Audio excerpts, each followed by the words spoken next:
Helen, thank you so much for joining me today. You've shown broad support for trans identities, and you've sort of hit anybody who is opposed to it as bigots. Where do I say they're bigots? On your page, you challenged her to sue you. Can you agree that a woman could feel uncomfortable with having a penis exposed to her? I presume where this is going is that, transgender females who have a penis shouldn't be in a changing room.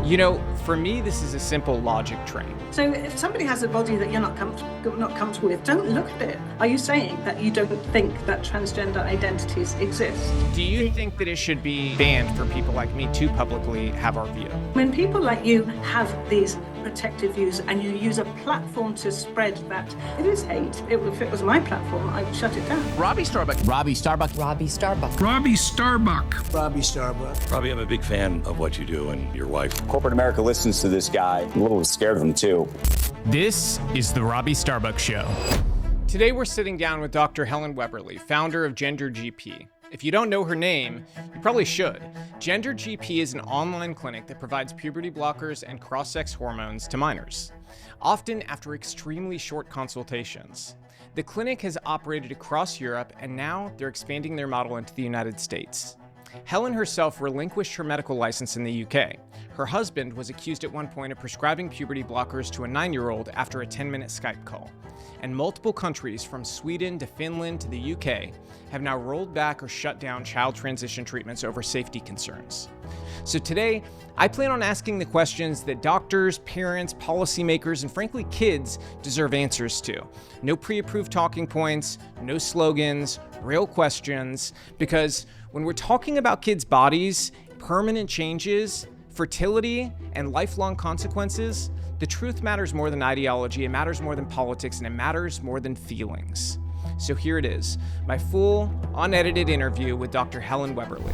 Helen, thank you so much for joining me today. I think it's important that we have these types of conversations where, we may not agree on everything, but at least we can talk to one another and actually, sort of challenge each other's views on things. To intro you to the people watching today, you've had a practice called Gender GP in the UK for about 10 years, where you guys have seen children who have gender dysphoria, and you guys have helped to begin that process for them to go through what's been referred to as a transition. And now you're coming to America. So natural question from me is, why are you guys coming to America, and what are the next steps for Gender GP? Okay, well, thank you for having me to begin with. You focused on the children, but the Gender GP is coming to America to serve the adult population. Gender GP is everywhere. There are no barriers. But what we've done more recently is concentrate on creating a network of doctors in the States so that we can better help the US customers. Yeah, I brought up the childhood side of things because that's where there's been, I think, the most controversy across the globe. And I know even in your case, your husband was accused of, going and prescribing I don't want to talk about my husband. Some of these drugs to a 9-year-old. Okay, we can move on from that. But that was why I brought it in, is because that was relevant to Gender GP. But you're supportive online of trans identities in total, so you've shown broad support for trans identities, and you've sort of pit anybody who is opposed to it as bigots. I saw most lately what you said to Riley Gaines. My question is, if we're accepting of trans... What are you quoting me there? Where do I say they're bigots?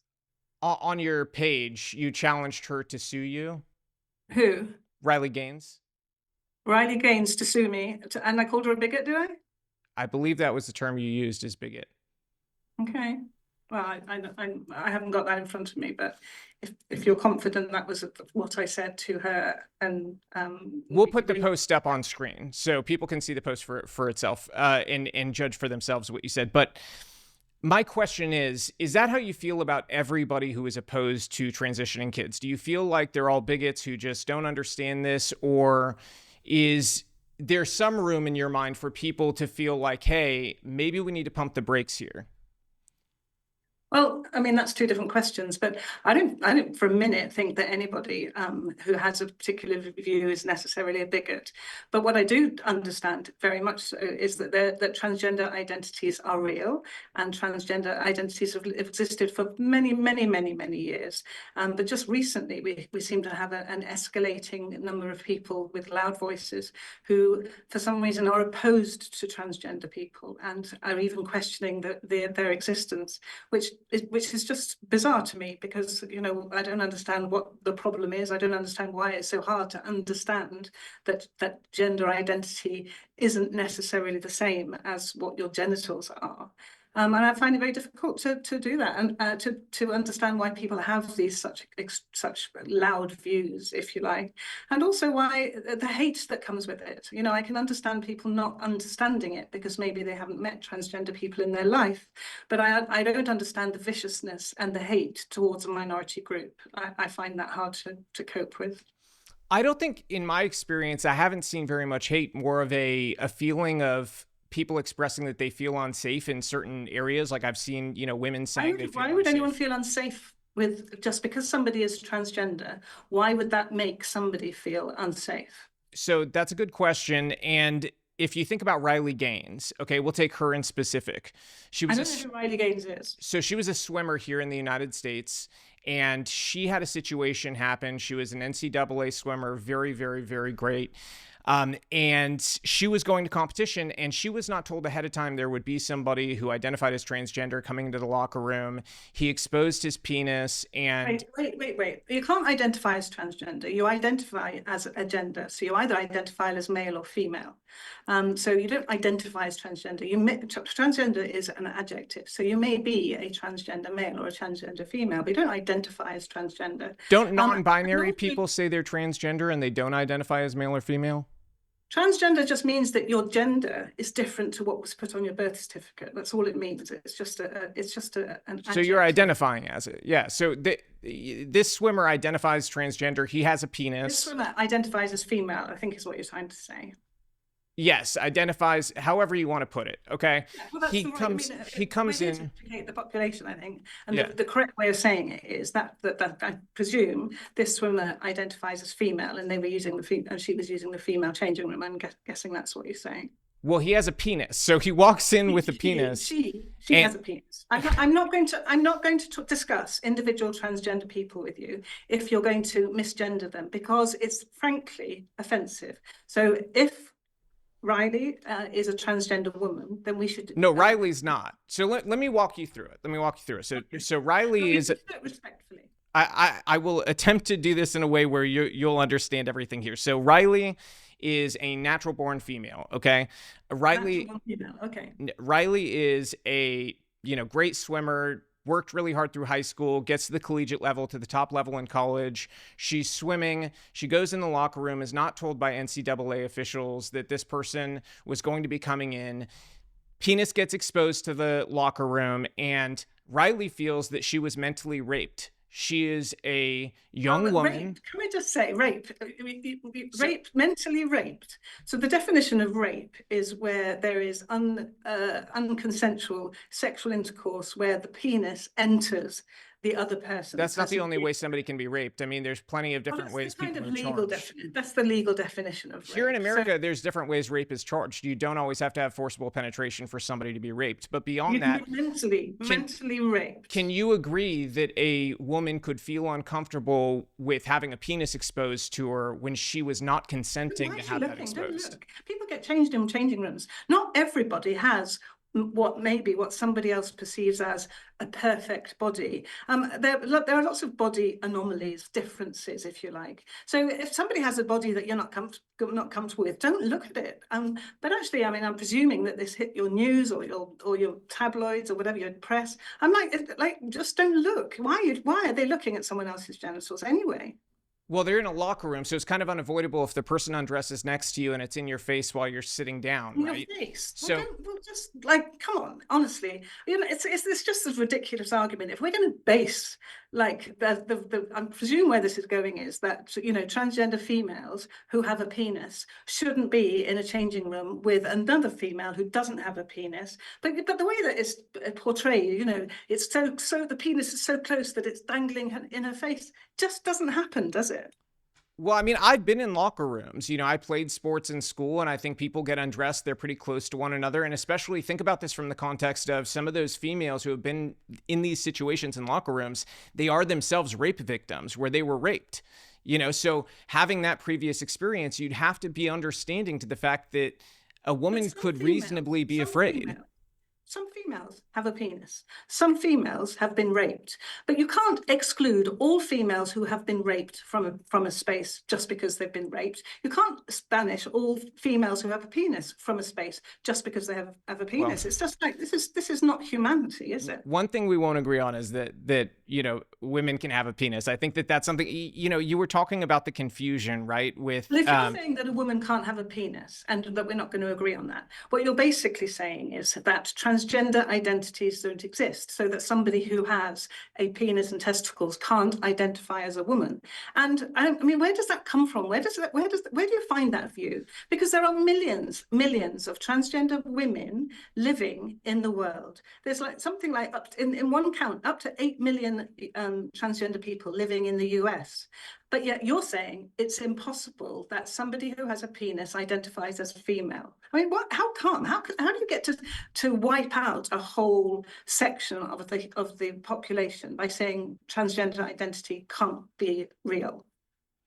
You know, for me, this is a simple logic train, right? So first, if you are willing to accept this, you have to be willing to accept a lot of other things. And I want to know where that logic train ends for you. So if you're willing to accept that somebody can say, I could say that I'm a woman, and somebody has to just accept that, then if I say... Can I just ask, so do you think that transgender identities don't exist? Is that your belief, that you can't be assigned female at birth and actually identify as male? Are you saying that literally transgender identity doesn't exist? Is that what you say? I'll answer that, but I want to get through this logic train because I want to understand where you're at with this. So you said that I could ask you questions. You can, and I'll answer it. I'll answer your question. This is a simple question. This is a yes or no question. Do you believe absolutely that answer somebody it, can be transgender? I'll absolutely answer it. For us to do this, so we have to give each other time to ask the question. So I'm going to finish my question, which was, if you go down this logic train of accepting that, you know, a woman can have a penis, okay, then where do you end this logic train where, say, I could wake up and say I'm a woman and people just have to accept it? If I wake up and I say I'm transracial, I'm actually a black man trapped in a white body or in a Latino body, what is it that makes that different? What would make it different if I were to wake up and say that, you know, I identify as a lion versus a human being? Okay. I actually want to know, where do you see the delineation? How is that logic any different than saying I could wake up tomorrow and be a female? Okay, so I'll answer this one, then you come back and answer my one. Is that fair? Yes, 100%. Okay, so for a lion is an animal. It's not an identity. It's not a part of human nature. It's not a section of humanity. You can't identify as an animal. We are humans, animals are animals. So you can't identify as a lion. It's impossible. Black is not an identity. You don't identify as black. Black is a color of your skin. And you know, some black people come from a heritage or a culture where there are lots of black people, and it is through their genetics. But again, you don't identify as a black person. So you can't wake up in the morning and say, hey, everybody, I identify as black, because black is a color. You can't say I identify as a lion, because a lion is an animal. But gender and sexuality are two very good examples of your identity. So when you identify as a male or a female, that is an identity, and that is possible. So now, if that answers your question, would you answer mine? Are you saying that you don't think that transgender identities exist? I 100% believe that gender dysphoria exists, and I have a lot of empathy for people who are struggling with that identity crisis, because I think that it's one that can really tear apart your soul in many different ways. So I have a lot of empathy for, the confusion that happens during that time. Now, do I believe the healthy thing to do is to tell a person that they can in fact be the other sex? I don't believe that. And here's why. Because like you described with the lion and with race, these are immutable characteristics. So to tell somebody you could change them seems patently absurd. Well, the way you see race, when you say it's a skin color, it's something that you can't change. I see this issue when it comes to transgenderism as chromosomes. It's an issue you cannot change. And there's various different, disorders that can happen. And I fully understand that. But generally, you've got XX, XY. And I see that the same way you're seeing the race conversation that we just had. So when I think about, is this something that really happens? Obviously, gender dysphoria exists. You wouldn't have so many people who are confused about this. But I think that the reaction to it is where we disagree. I see it as something that is best served with talk therapy and to help get to the root of the problem. And I can give you examples. I had a girl on who was put on puberty blockers very young. She had a double mastectomy at 13. And when I asked her about, what was the process, right, to get there? What she described as a process where they never delved into the core traumas she had actually experienced. Nobody talked to her about how she could have, been abused, how she could have been mentally disturbed in different ways, and tried to get to the root causes of fixing that.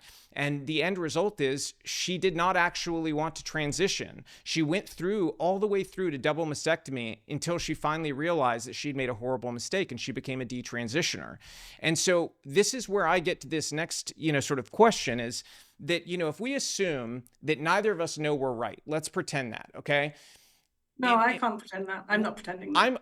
I'm humble enough to pretend that maybe. No, because no, I'm not. Well, I'm not pretending that. Okay. Well, for the sake of this, because it gets new guests on your podcast, you can. But I'm not just wiping the slate clean and pretending that this doesn't. I'm just going into fantasy land. Okay, so in fantasy land, I don't want to go to fantasy land. I want to get to the real world. Well, I mean, we're kind of in fantasy land when we're saying that we're going to just deny biology. Gender dysphoria. So you believe gender dysphoria exists, but you don't believe that actually somebody can transition from the gender that everybody thought they were to begin with to the gender that they actually identify with. And you're basing it on one person who now says that they identify as female. So, but I want to bet, what about all the other people that are hurt because people go, oh, I met a detransitioner once. I met someone who made mistakes. And let's be fair, she did consent to that treatment because you don't get. She was a child. She was a 13-year-old. So here's the question for you. Because there are, you guys have treated children. And that's not always the case here in the US and California. Some parents have had their kids taken away from them because they were not willing to go through with the process. And then the state stepped in with doctors and allowed the care to happen. Okay. I hate even calling it care. It's not care. What happened in her case, regardless, however old she was, whatever happened to that one patient, I'm not going to wipe clean a whole subsection of society because one person, the wrong decision was made. I mean, in medicine, I don't know in what world you live in, but in medicine, we don't base stuff on one case. We base stuff on research on many, many, many cases. And it's very, very easy for people to do the alarmist. She had the double mastectomy. It was terrible. She's now a detransitioner. And therefore, no care, and it is care, should be given to anybody. I mean, what other human discussion would give that? We've got one person who has a nut allergy and has a severe allergic reaction, so we should not let any single human eat nuts. That's what we're saying. It's ridiculous. I don't see the logic there, to be really honest with you. But if we think about this, here's an issue that I think maybe, hopefully, you can follow me along with. Okay, so their brains are not developed, these kids. So if we're talking about one case or many cases, all of these kids who go through this process, their brains are not fully developed. You agree on that, right? What do you mean fully developed? What do you mean by fully developed? I mean, your brain is fully developed when you're born. Much earlier in utero, your brain is fully developed. So what do you mean That's just not scientifically or medically accurate. You don't complete the process of your brain being fully developed. When for you? When did your brain get fully developed? Early 20s is when science and medicine agrees that the brain is fully developed in every way. Which medicine agrees that? Sorry? You can look across all different peer-reviewed papers on this. They all universally agree that the brain doesn't finish developing until you're in your early 20s. And that you have poor impulse control.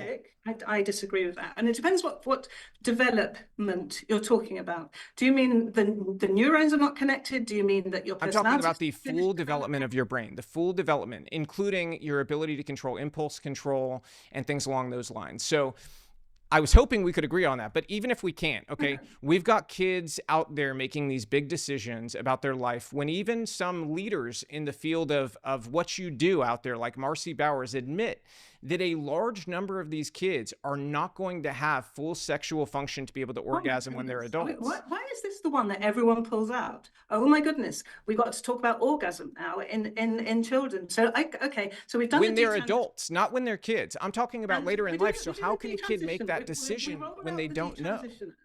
We roll out the detransitioner and say we should deny gender affirming care to everybody because I met a detransitioner. And then when that one doesn't work, we roll out, one doctor apparently in leaked papers, apparently whatever that happened, said that an adult wouldn't have an orgasm. Now listen, why don't we speak to the transgender people who are alive today and ask Marcy Bowers is transgender. You're an adult. You had gender affirming care when you were young. Do you have an orgasm? Because when I ask them, they're like, yeah, I love it. And I have much, much, much better sex now than I did when I had those other body parts that didn't match. So I don't understand why I'm a scientist. I don't base my opinions on one tiny case or one doctor saying one thing reportedly. It's just not the way humanity lives. You're saying listen to somebody who's transgender, but Marcy Bowers, the person I'm quoting, is transgender, and they're the surgeon who's done the most transgender procedures of anybody in the US and is the most prominent face out there for it, and they're admitting this. So my question is, how can a child be able to make this decision when there are side effects of infertility? There are side effects of not being able to have full sexual function. You know, I've met ones who have had the double mastectomies and have nerve ending tissue issues where it results in horrific pain. There's all kinds of side effects. How can a child consent to that? I mean, they can't even conceive of what life would be like if they became a parent or not yet when they're that young. I don't understand which children you're talking to that had all these surgeries done before they're at the age of 18, say. I mean, it's incredibly rare. So would you say no surgeries before 18? You would agree with that? I didn't say that. I'm asking you where you get all these children from that you're basing. It's happening. It's happening in the US. I mean, this is not a secret. Nobody denies it in the US. I don't know what happens in the US. I think you're wrong. But I also no. This is an objective fact. Even people on the very far side of this would agree. Here in the US, people under 18 have had these surgeries. I have literally sat down and I have interviewed them. I've interviewed doctors. And there will be many, many more people who would benefit from having that surgery that are being denied it because people like you are pulling out the odd case of regret. And so, does denying care cause harm? Absolutely, it does. And the thing is, you never get you're very. People with your kind of views are very happy to have the detransitioner on because it's gonna get clicks and everyone's going to go. I'm having you on too, and to be very clear. Why don't we have some transgender adults who are having sex once a week or however often they do and say, do you have good sex? Do you have orgasms? Are you pleased? What about your nipple function? How's your nipple function? Is it good? Because, if you have an operation on your chest, whether it's breast enhancement or reduction or mastectomy, there is a risk that you're going to get nipple dysfunction. It's a risk of that surgery. But then ask transgender guys, are you happy that you had the surgery? Even though your nipples aren't quite as sensitive as they were, are you happy? And by far the majority will go, oh my God, I am so happy. But you never get those guys on. I'd say here's the issue, right? Are you able to find people who will say they're happy with it? You sure can, and I don't hide that. And I think, yes, I will bring somebody on who's a detransitioner. I'm also bringing you on, and I'm not going to chop up what you say. We're going to put it out there in its entirety for people to judge.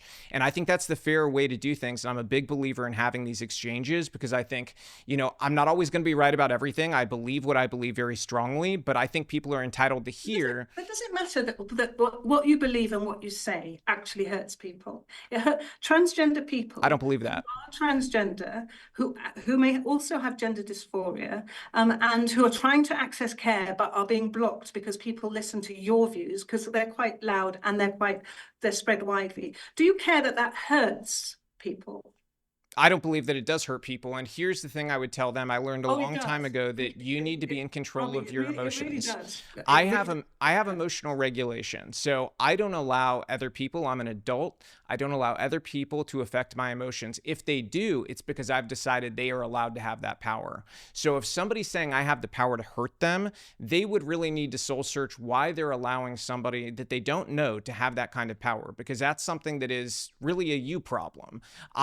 If that was happening in my life, I would soul search myself and I'd figure out how I regain emotional control. I think you understand what I mean. I think you understand that your views, and you're entitled to your views, but you publish your views very widely and very loudly, and then allow people to comment and join the discussion. And people respect your views. So you have a responsibility to use your views, either privately or very, very publicly. And the comments and the fallout from your views, which are yours, hurts people.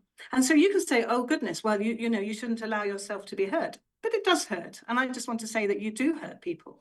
Well, I mean, everybody's entitled to their opinion, and Are they entitled to their opinion when it causes hurt to a whole community of people? Do you think that it should be banned for people like me to publicly have our view? I think minority groups are protected. I think, it's in the UK, certainly, gender reassignment is a protected characteristic. And that means that it's protected from bias and discrimination and hate crimes, because we know that when people have views that are against a whole group or minority of people, it causes harm, it causes pain, it causes suffering, and I think that's really unkind. So you are allowed your views, but when you use a platform to make them very loud and very encouraging to others, then that's when it becomes problematic. Don't you think, if you look back at history, I can't think of a time where somebody who wanted to shut down an opposing view was the good guy. Like, can you point me to that in history? Because I've been told this by a number of different people who are on the other side of this, that essentially they believe that I shouldn't be able to have these views, that it should be shut down, that platforms should kick me off, that there should be government action by the EU or others to shut down anybody who thinks like this. So I want your take on that. Is that something you actually believe? Give you my take. I mean, in the war, the transgender people were lined up with the Jewish people and the unclean, as the tragedy was, and they were exterminated. And that was a horrible thing to do to people who were not beautiful and blue-eyed and blonde and non-Jewish and non-gay and non-disabled and non-transgender. That ethnic cleansing type thing. And that's people who are protected against that kind of hate. And when people like you have these protective views and you use a platform to spread that it is hate, or a view that says that transgender people don't exist, transgender people shouldn't be allowed to access care. You don't even call it care. You don't call it caring for a transgender person. I don't know what you do call it. I think that if it was my platform, I would shut it down. And that's why I come here today to talk to you, to show people that these views are not kind. They have consequences. They are hurtful and they are hateful against a whole community. I'm glad you got that all off your chest. I think, I'm more interested in working the logic side of this because I'm trying to understand you. I really am. I'm trying to understand if you're willing to see the other side of this. And it sounds more like you want the other side of this shut down and that you believe there's only one way. Which is the other side? Sorry. The other side is one that says, hey, pump the brakes on this, and that kids don't have the ability to consent to these types of procedures before they have a fully developed brain. I mean, we don't let kids go out and get tattoos under 18. So why are we letting them do this?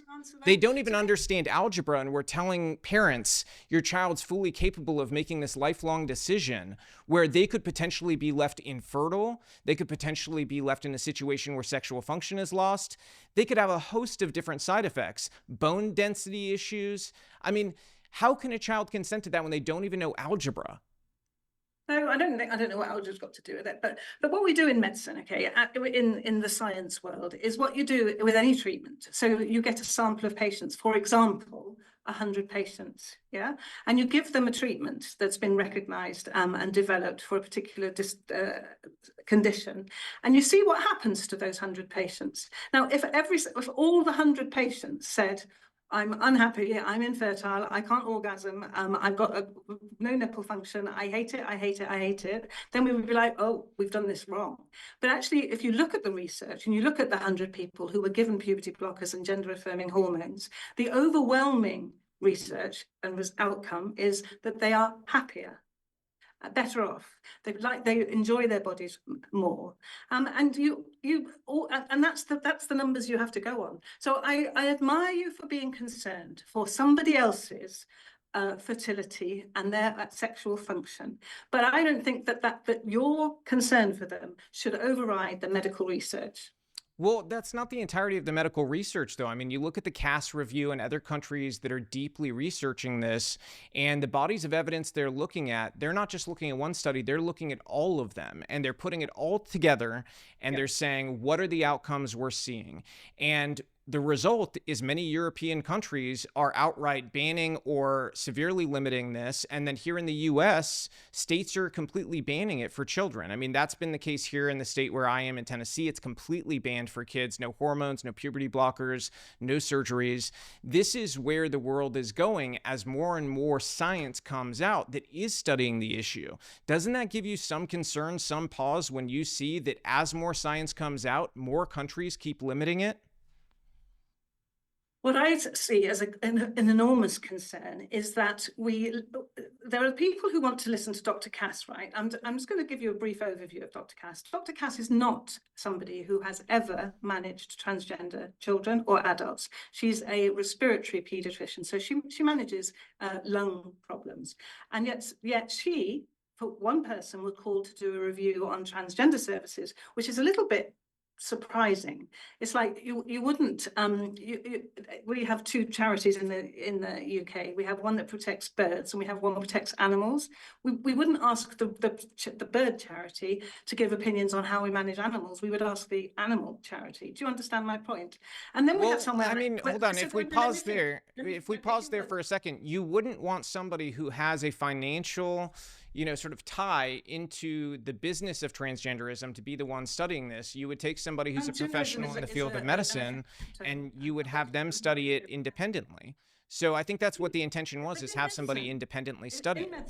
In medicine, if you were reviewing a cardiology, a heart procedure, you wouldn't ask the brain surgeons to carry out the review. You would ask the cardiologists to carry out the review. And just because this is transgender medicine, it shouldn't be any different. But what happened, and nobody really knows why, but Dr. Cass was put forward as the only applicant and the successful applicant to do this review. I'm not going to speculate why, but you can probably imagine why I'm speculating. But actually the WPATH, which was over 200 gender experts, and they did a whole review of all the literature in the same way that Dr. Cass purported to, and they came out with a different outcome. So if I had a transgender child, and I don't, I would be thinking, do I want the opinions of the review of one doctor who wasn't a gender specialist, or would I rather have the reviews of 200 gender specialists reviewing all the research? And I know which one I choose, because I will go with the evidence.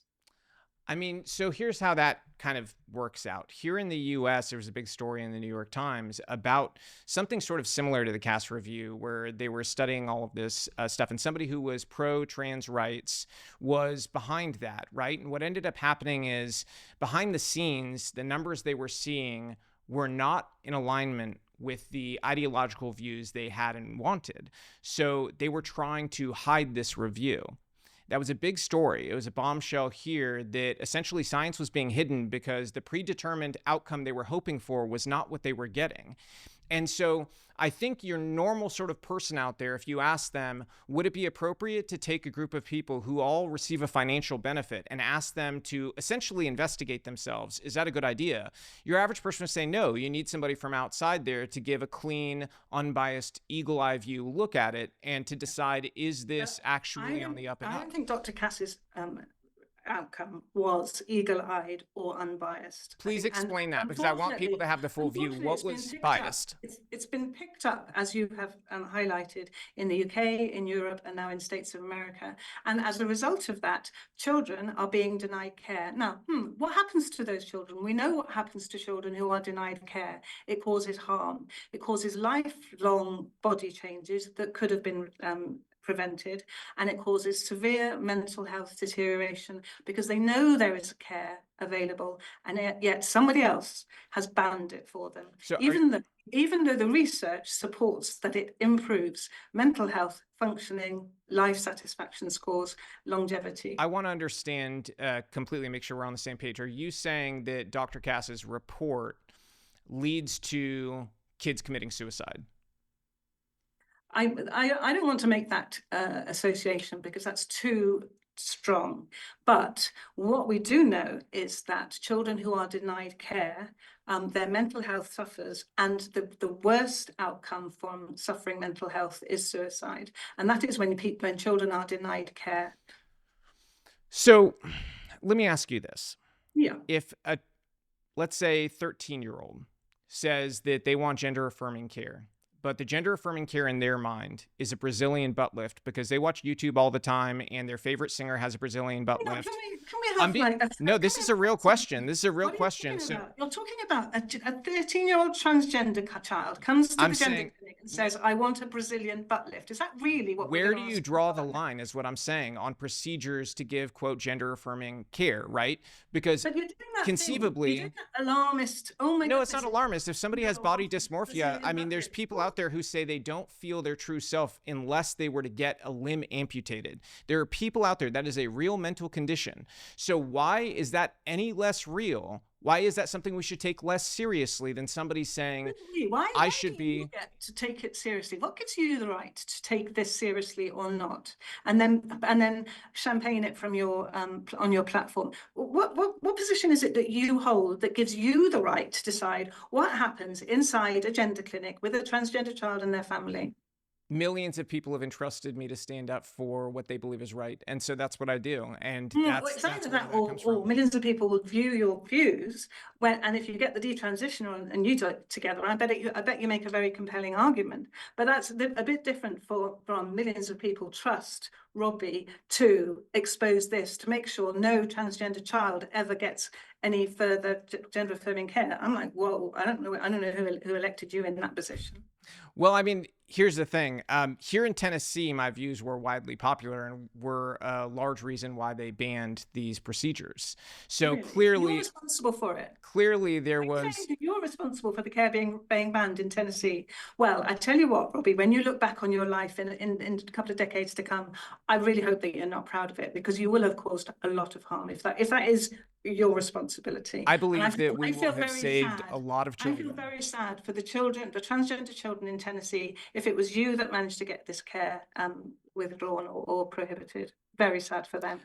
I feel we're going to save a lot of kids and allow them to develop to adulthood and make their adult choices when they have where is it that you get to make that opinion though? Because like you're not a doctor. I mean, you get to make the argument. I get to make the argument. You know, I think generally in the world, people are over the sort of institutional.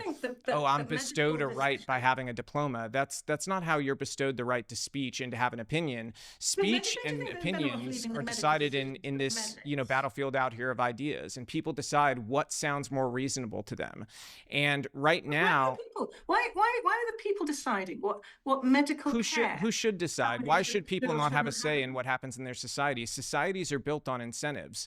If you have an incentive system that is structured to say that essentially the voices of the people don't matter, and actually only these people who get a piece of paper from a university are the ones who are allowed to have opinions, you're going to have a revolution on your hands. You have to listen to people in a functioning society. It has to happen. We need to listen to the people who are living the experience every day. We have to listen to the transgender people, not the non-transgender people. We need to listen to what the transgender people want. And the millions of transgender people out there are saying, please, can you stop interfering with the care that we want, that we know, that research supports, that will make our lives better. So do we need to listen to a 45-year-old male? Trusting you to support the banning of that care for somebody else, a different group of people, not even your own people. Helen, do we need to listen to a 45-year-old male who says he's actually a 6-year-old and says he's trans age? Do we need to listen to him? Sorry, what was this one now? A 46-year-old who says he's a 6-year-old. Is that what you're saying? Yeah, he says he's trans age. This is, again, another real mental condition. Age. It's a real mental condition. There's people who believe this, and they dress up in diapers. Do you believe they need to be? And the black. And now we're doing a number. Just answer the question. It's not a difficult one. If you're actually straight on this logic, if we go down the same logic train you're on, then you have to believe that person having that experience, and you have to treat them as such, or you're causing harm. Because that person says if you do not treat them as a 6-year-old, you're causing them harm. Asking you whether or not they would be allowed to have treatment for their age identity. Is that what you're trying to get me to? They want to be legally recognized as that, because they believe that they are that age, and they think that if you do not affirm that, you are causing them harm. So do you affirm that person? Where have you got this one from? I've never had this one before. There are groups of people who would like There are groups of people who would like to pretend they're children. They literally dress up in diapers, okay? These are sick people in my mind, people who are very mentally ill. And on your train of logic of saying we need to listen to the people having the experience, that would mean that I need to listen to that person. And they need to be in the hands of mental health practitioners. How is that different? And transgender people are not mentally ill. So we're not doing a direct comparison here of your fictitious 46-year-old who identifies as 6. We're talking about transgender people who identify with a different gender to the sex that they were assigned at birth. It's They're not both hard. identifying as something they can't You put on their birth biologically be. certificate male, and it ended up being wrong. They were actually female. It's not hard. They're both identifying as something that they can't biologically be, nor were they biologically born as, because you can't change your chromosomes. That's not scientifically You're not born possible. as 5 or 46. 6 or 46 is a number. You have a of years. biological age. Everybody does. Everybody has a biological age. It's a number of years you've been alive.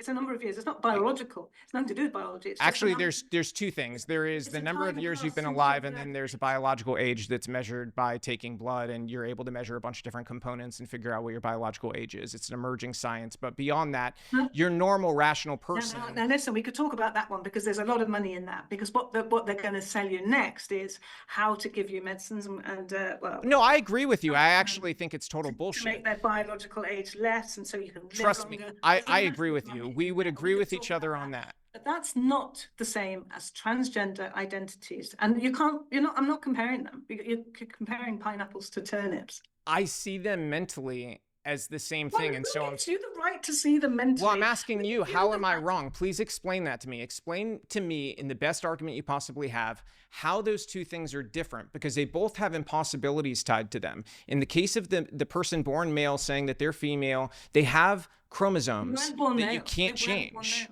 So they weren't born male. They were born. What is a male? What is a woman? What is a male? Can you explain that? Do you want this cheap one again? No, it's not a cheap one. I actually am wondering. I want to know, how do you define these to have terms that we all can agree on? Because it has to be a term everybody can agree on. Do you know what a woman is? I'm very clear on what a woman is. There's a natural born female. And so am I.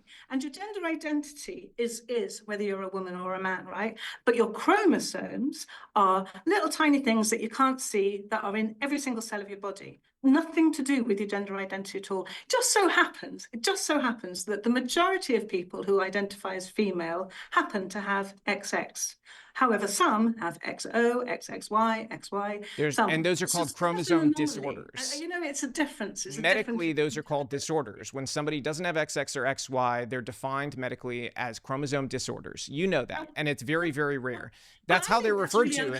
Are you saying that so people with Down syndrome have disorders? It's referred to medically as such. That's what it's referred to. I'm not saying that I think they're disordered. Really old language. We don't pathologize people like that anymore. We don't say you have a disorder or a disease. We don't do it. Most chromosome disorders, you would not be able to tell the person doesn't have XX or XY. You would see them in assignment with the sex that they are. And so each one of them. Some doesn't. That's what I'm saying. It's like, so, but medically in literature, it'd be referred to as a chromosome disorder. And that's how it's been referred to. We don't use terminology like that anymore. Maybe it's different in the UK, but that's what the literature here says. It defines it as a chromosome disorder. And it's kind of one of those things that, like, I mean, who cares what you call it?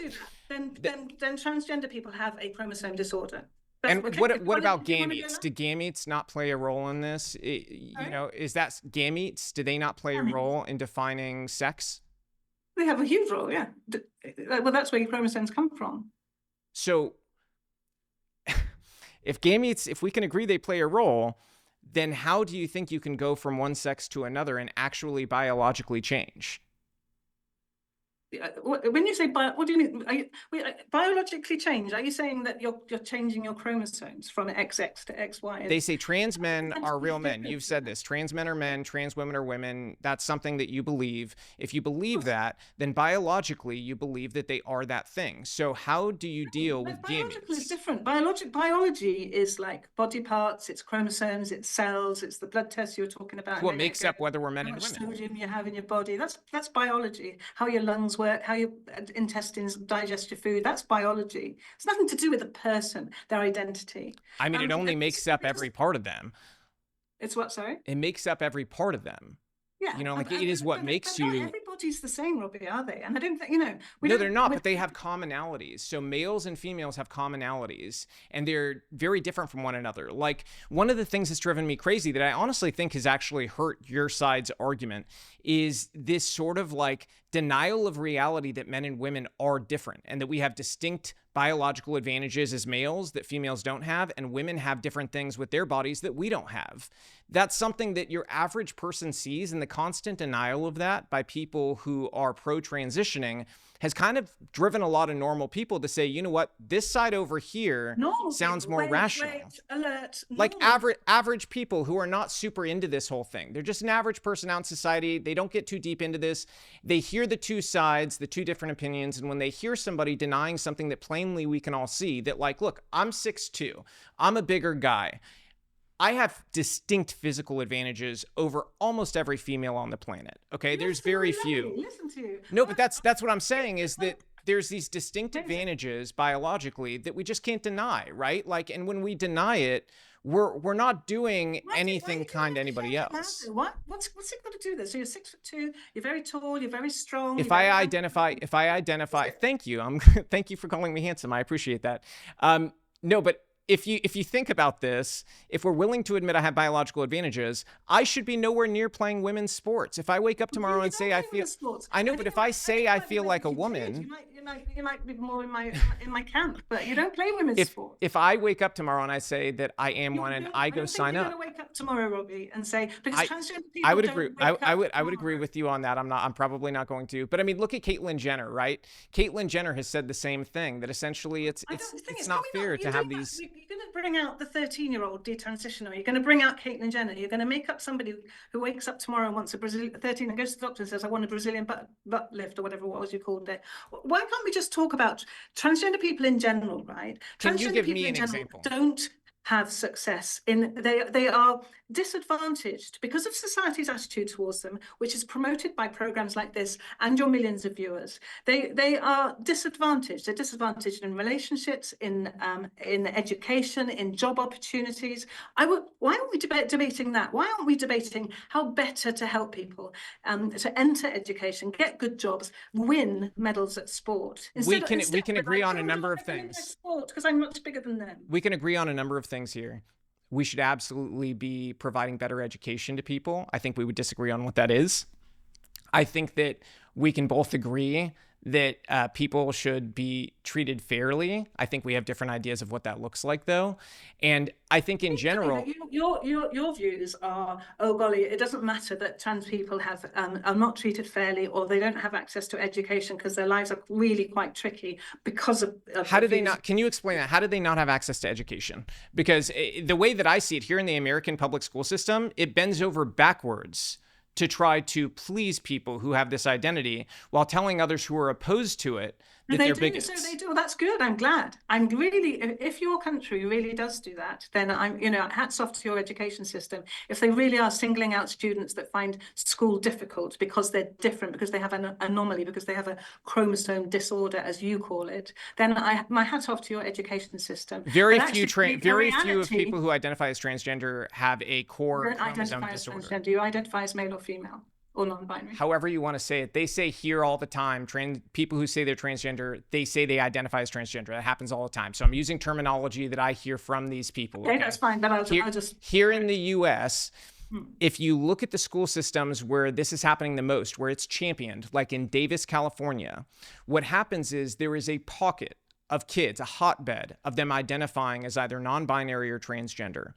That looks a lot like a social contagion. I get it. When you look at other areas. So how do you explain that? Gender identities, then all of a sudden, the safety of that acceptance suddenly makes everyone trans. Is that what you're saying? I'm saying that there's very clear signs of a social contagion, and this has been covered widely, even in papers like the New York Times, where they have essentially, had to concede this ground that there are these pockets that don't make sense. If you look, even in very liberal cities where there's certainly not these anti-trans, bigots, as some of these people would refer to, right?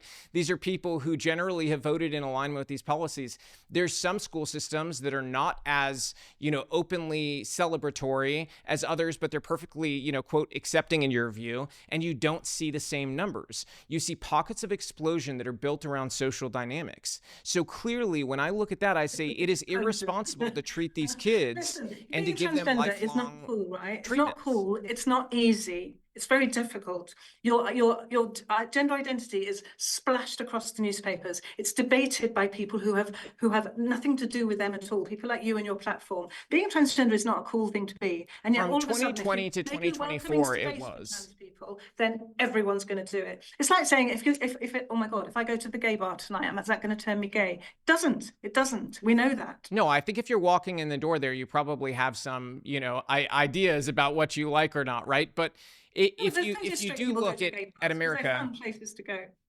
I'm not an expert on that, so I can't. I'm going to have to trust you on that one because I'm not an expert on it. But if you look back in time, right? 2020. I think you'd be welcome there, though. I think the gay guys would enjoy you there. 2020 to 2024. I will say the log cabin Republicans, who are the gay Republicans, they seem to like my show and stuff, and they tend to agree with me on this issue, by the way. And so I'm not sure it's your show that would go well in the gay club. I think it would be other attributes, but anyway. So again, I appreciate you calling me handsome. It's very nice of you, but 2020 to 2024, it was actually seen as a cool thing in many American schools and American cities. After this election, that has changed dynamically. Young people trended right voting in a way that we haven't seen in my lifetime, and they're increasingly going that direction to the political right. And as you look at this now, what happened is as the social dynamic changed, they measured this at university and they found that the identification at some of these universities of being transgender or non-binary fell by almost half, okay, in 1 year. That tells you there's a social. Why does it bother you whether those students? Well, that doesn't bother me. I'm quite happy that the social dynamic is changing and that people don't feel a social, incentive to do this. And I think that brings numbers down to. Incentive? I don't get what incentive what benefits did they have when they pretended to be trans? The social incentive from 2020 to 2024 was they were getting increased attention. They were getting a focus and spotlight put on them. And in many cases, a lot of these kids sadly had contributing factors to go along with it where they had autism, right? So they're fixated on something. And you've seen experts in autism talk about this. And now you're saying it's because it was autism. Wait, which one was it? These autistic kids are more prone to falling into a social contagion.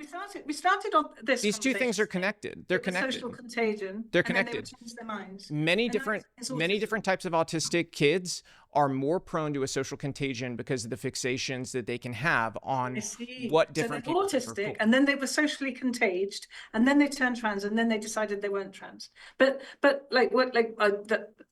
bollocks. No, I think you're trying to take a bunch of leaps that aren't there. In reality, this is very clear. I think that especially Americans who have lived. But that's the journey you just took me on. No, I'm saying these things all exist as different components of something that built up into something that was definitely different from historical norms, okay? We didn't have anywhere near this number of young people identifying and saying that they were this other thing. And now that's changing again because the social dynamic has changed. And I don't think it's a coincidence that these changes happened as the pattern of what society... Why is it so bothering to you? Like, these are other people. They're other people's lives. Because people are being hurt. Bothers you so much. It's as simple as that. People are being hurt. Millions of followers will love your views, and you'll get more clicks. Well, I don't understand. What's your beef? Why do you bother about? Where was the school? Because innocent people are being hurt, and not enough people are standing up to protect them. I have daughters myself, and I want their spaces protected. I want them to feel safe when they're in a locker room. I want them to feel safe in a bathroom. Are you one of those that are going to bring your daughters up to be scared of men? I think that there is a reasonable expectation of privacy and private spaces for your private body. I do think your daughter should be scared of men a bit, or being in the same space as a man without someone to protect them. Is that how you bring your daughters up? I don't bring my daughter up like that. I have brought my daughters up. Here, I'll answer your question. I'm bringing up my daughters to have a reasonable understanding of what a male is capable of in a setting where you are vulnerable. So if my daughter's in a vulnerable space in a locker room and there's somebody with a penis in there, a man, they're capable of doing something. This has happened in American schools where girls were raped by a guy with a penis who went in there and said they were trans. You're talking about somebody who was raped. In Virginia schools, this happened multiple times where they allowed a boy to go in there and he raped these girls by saying that he was trans, and that's how he was allowed in that space to be able to take advantage and rape that girl. That's horrific. Do you say to your daughters, be careful if you are in a space with a male on their own, because that male might rape you? Is that the kind of message you give?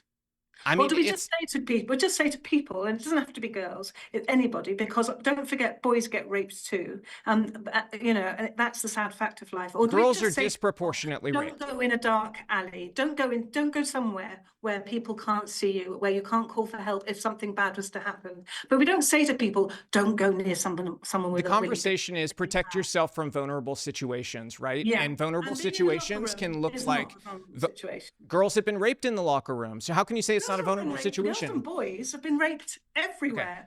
Okay. We're talking about girls right now, though, and they face disproportionate numbers of rapes. Okay, so yes, boys are raped too. We're focusing on girls right now.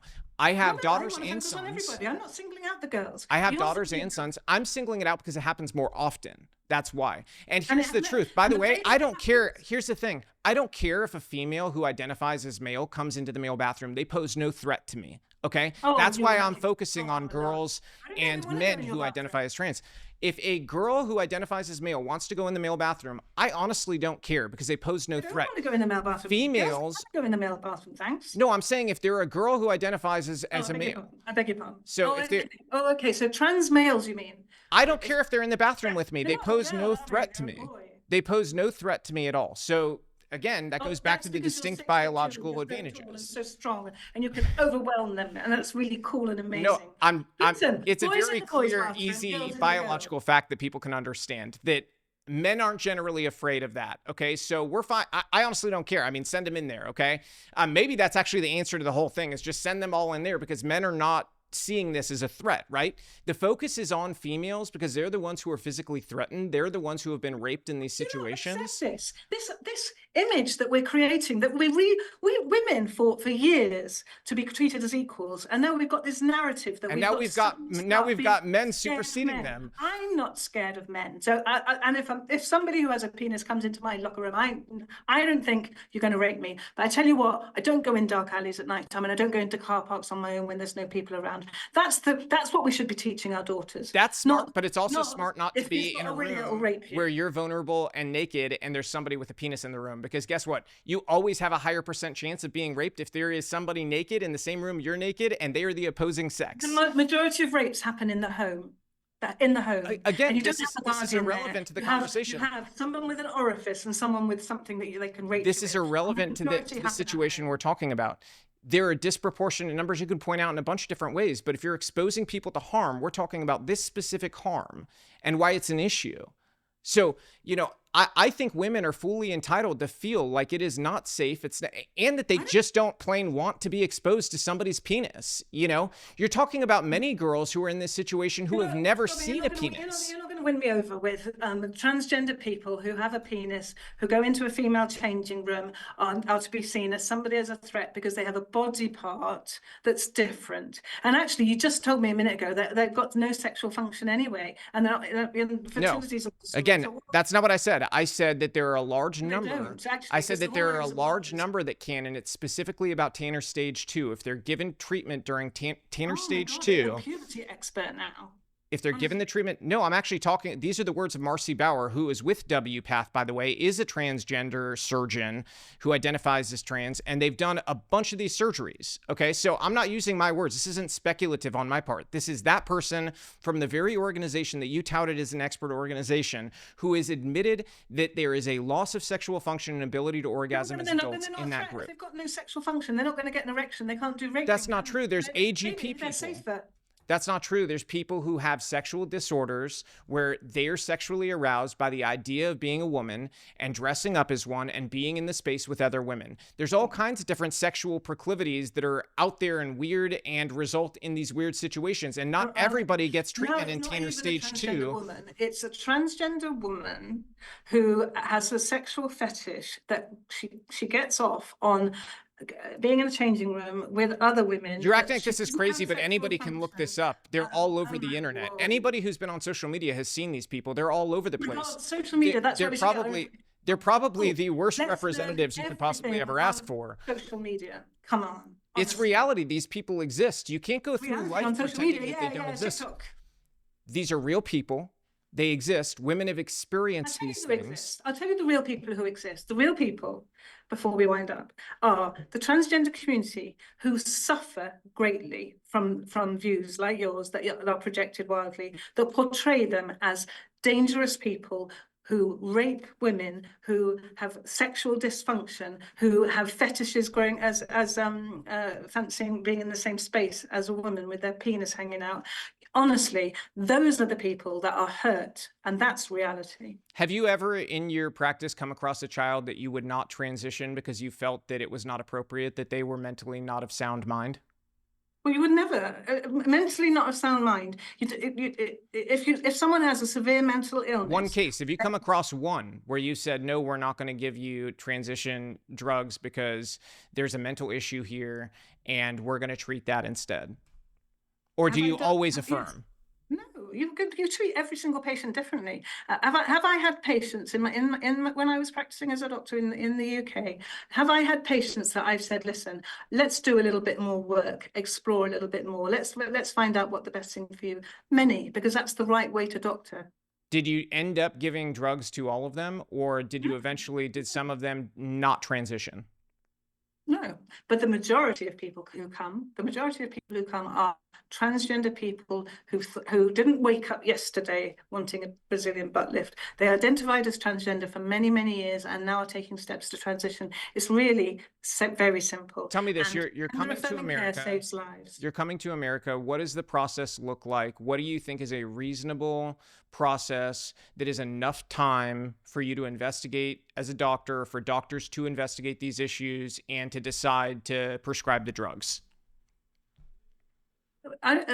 What time? Do you want seconds, minutes, hours? These people have been you've heard of coming out, right? You come out of the closet, you come out of hiding, yeah. But before you come out, you come in. You spend years exploring your identity, wondering how it's going to affect you, wondering if you take those steps, is society going to accept you, or are you going to be considered as how you describe transgender women, as a danger and a fetish and what have you, which is so damaging. These are real people. And actually the best person to understand their own identity is that person themselves, not you, not me. My job as a doctor is simply to help them make the right decision and live their best life without harm, and also how to protect their mental health from people like you. Do you think parents should have a say? Parents should all, hopefully we've got supportive parents who do good parenting and don't teach their children that men are a danger. But anyway, I think parents have a role. Parents have a role in absolutely everything. Not all parents are fantastic parents, and some kids don't get that. So if a parent says, let me ask you this, because this has been a contentious subject. If a parent says they have a daughter who says they identify as transgender, they want to be a male, and they say, if they have a transgender son, you're going to lose me with your twisted language. Just try to follow along, because I may not have the perfect language in your mind, but I'm trying to get you to answer a very clear scenario, right? Because I want to understand what the mindset is in terms of parents and their role. So if that situation happens and they say, Cindy, we love you, we don't want you to be distressed about your gender identity, they understand that there's confusion going on, we want to get you talk therapy, but we're not going to refer to you as he, him, we are not going to give you a different name, we're not going to move into this process of getting puberty blockers and all that, we believe that therapy is the best route.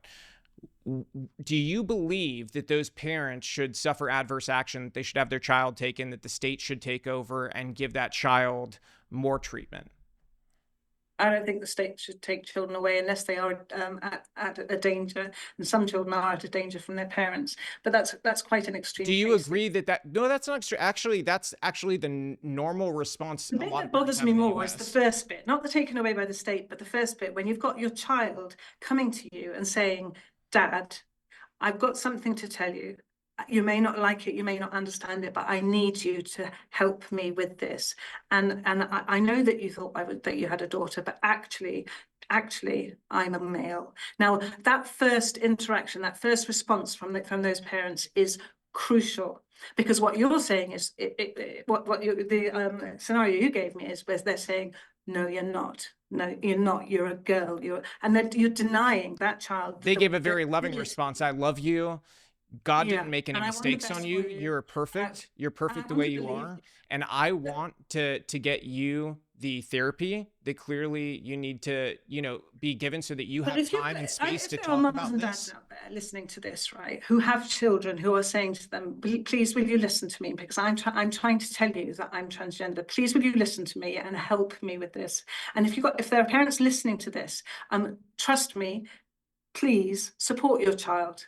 Okay, this isn't a mental illness. Don't stick them into the conversion therapy to say, no, don't. Wait, wait, hold up. How can we call this conversion therapy? That's what you just saw. You just what you told me. Well, you gave me the best definition of conversion therapy there is. You said she says she wants to turn into a boy, and the parent says, no, I'll take you to therapy for your mental illness. That's what you told. That's what you said. And you think that's conversion therapy? Okay, conversion therapy to me sounds like, yes, Cindy, I know you were born a girl, but I'm going to tell you that your delusion you can be a male is totally real, and I'm going to try to help convert you to be a male. I think gender affirming care is telling Cindy there was no mistake made on her, that she's perfect the way she is, and that we want to help her get to a place where she sees how wonderful she is the same way we do. Do you remember we used to do it with gay children and say, Dad. You don't understand.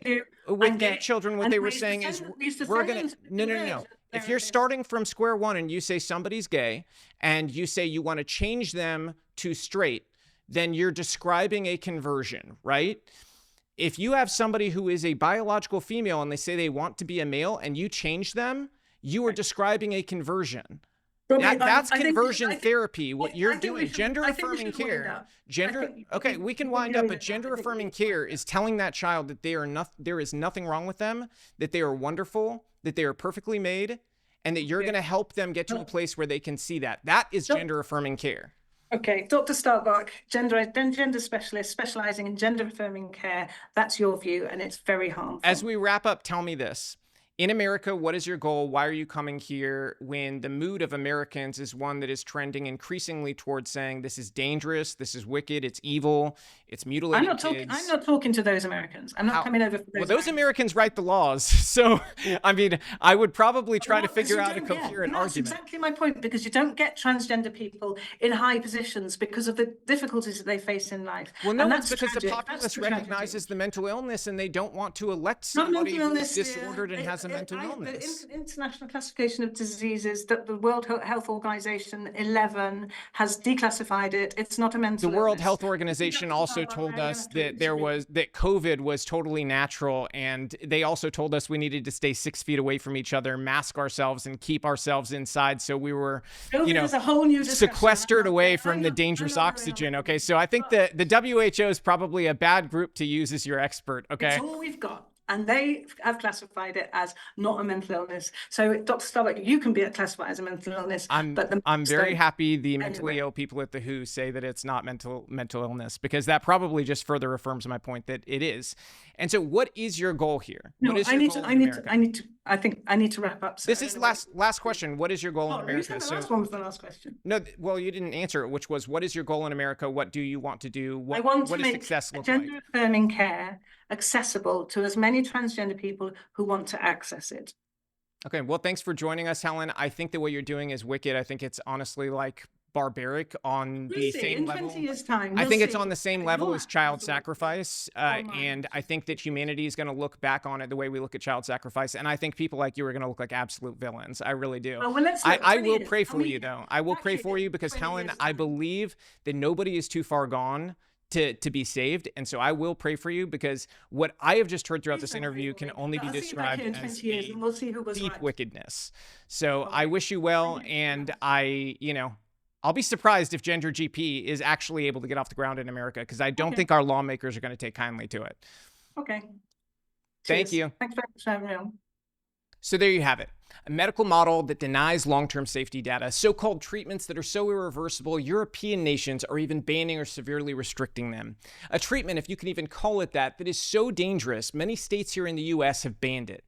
This is a clinical approach that relies on kids, some as young as 9 or even younger, making decisions they can't possibly understand. If Helen's right, waiting might cause discomfort. But if she's wrong, kids are going to lose fertility, sexual function, and healthy body parts that they can never get back. And in medicine, when the evidence is weak, when the risks are permanent, when the patient is a child, we don't push forward, we slow down. So this interview isn't about politics. It's about protecting kids from irreversible harm. And until the science is solid, until the evidence is strong in any facet, kids always deserve our protection, especially on this issue, not experimentation at the hands of profiteers. As always, do the right thing, let God lead you, fight the good fight, and I'll see you next time.